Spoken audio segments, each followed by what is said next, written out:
Hi everyone, it's very important to keep mobility going in first entry D3 dementia units. Mobility needs to be independent from the lounge to the bedroom and back, and the lounge to the dining area and back.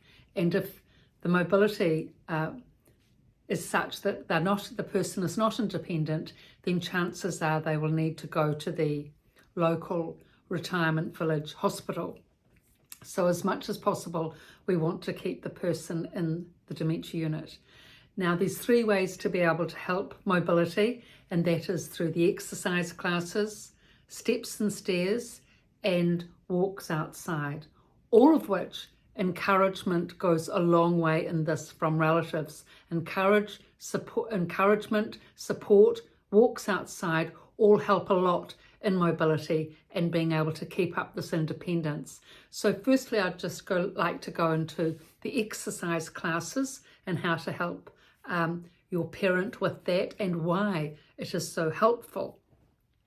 So in most dementia facilities, there is exercise classes are each morning. Actually, in the dementia facility I worked at, they were twice a day.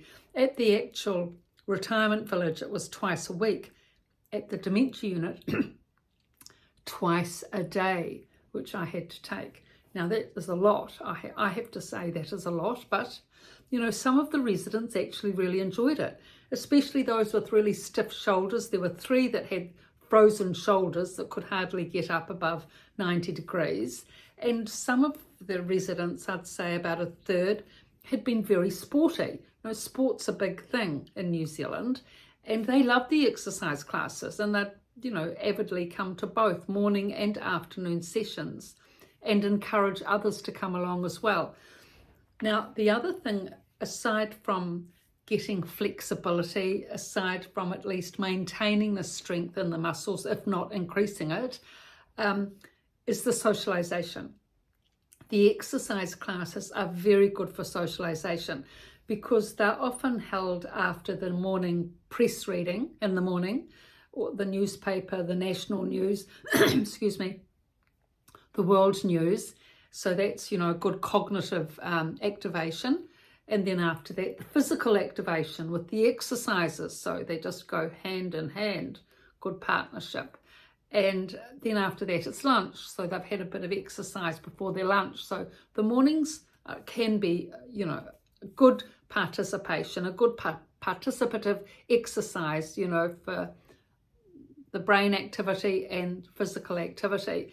And if though you're finding your parent is not really wanting to go to the exercise classes and they're a bit hesitant, shy, you know, grumpy maybe, try and encourage them, you know, come on mum, you know, it would be really good if you could go to the exercise classes because your legs are getting a bit weak and you've got that arthritis. You know, I know dear, I've got arthritis and I've got a sore shoulder and that's why I don't want to go because moving the shoulder is painful. Yes, I know mum, but unless you move the shoulder, it will just get stiffer and stiffer. Look, do you want me to come with you to the exercise classes in the morning? Oh yes, I would. It would be much better if I had someone with me that I knew because I don't know any of the people here. They're all strange and strangers, and if I knew you, well, I know you, so knowing you, if you come, I'll feel better. Okay, mum, I can understand that. So you've just arrived and I know it's difficult and, you know, so many ways for you to adjust. But let's say actually I've got holidays over the next week or 2. Let's say if I come twice a week for the next 2 weeks to the exercise sessions in the morning, would you be happy to come along to the exercise sessions with me those days that I come? Oh yes, dear, of course I'll come and I'll join in. And maybe, okay, good, let's do that. And then I'm sure you'll find that you'll get into the swing of it. It won't be so bad. You can get to know the other ladies. Some of the ladies from your table who you're talking with now, get on quite well with her at the exercise classes. Oh yes, I know dear, but it's just sort of joining in, you know, at this age. It's not easy, but if you come, I'll be all right. Okay, so that's quite an articulate little scenario. Probably you'll only get a half or quarter of those words out from your mother, and you sort of have to do detective work in between as to what she's likely to say when and if, you know, she didn't have the dementia problems. But anyway, the main thing is you just need to get her on board that she's happy to come with you to the exercises and get that going.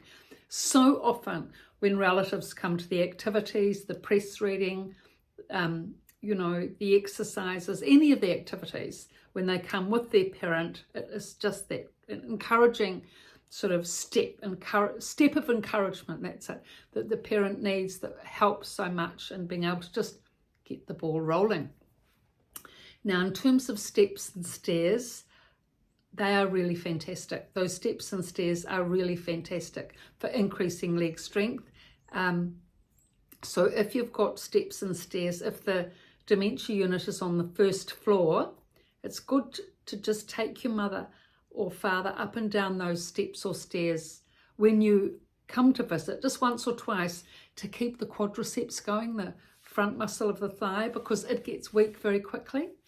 And that's the muscle, when that muscle gets weak, the quadriceps. So you've got your thigh and the quadriceps, knee, ankle, quadriceps. So quadriceps, hip, knee, quadriceps here, okay? Hip, knee. So that's the, calf.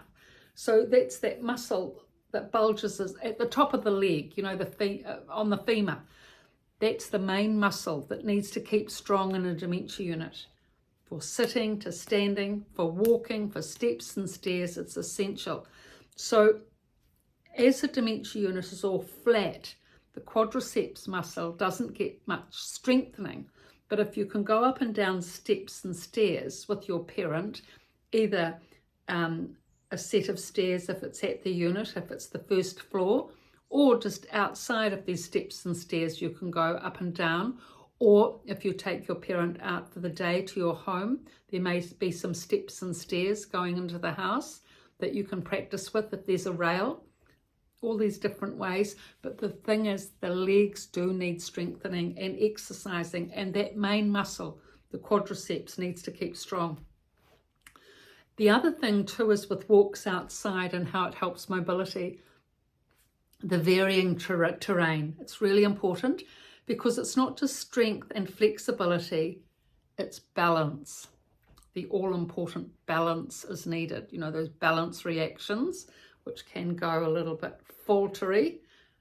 They can falter as one gets older, and they need, just like strengthening and stretching, you also need to work your balance reactions to keep them maintained.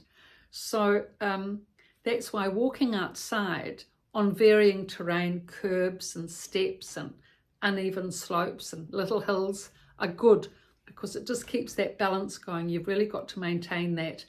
If your mother is on a walker, it's quite nice sometimes just to take her by the arm, because then she has a little bit of a chance, rather than sort of going about on the walker hunched over, and balance reactions don't get much of a chance to work on a walker because they're holding on for dear life. If she's holding on to your arm through the elbow, you know, she'll just walk along and totter along and working her balance reactions most of the way. So it's a very valuable thing. So exercises, steps and stairs, and walks outside.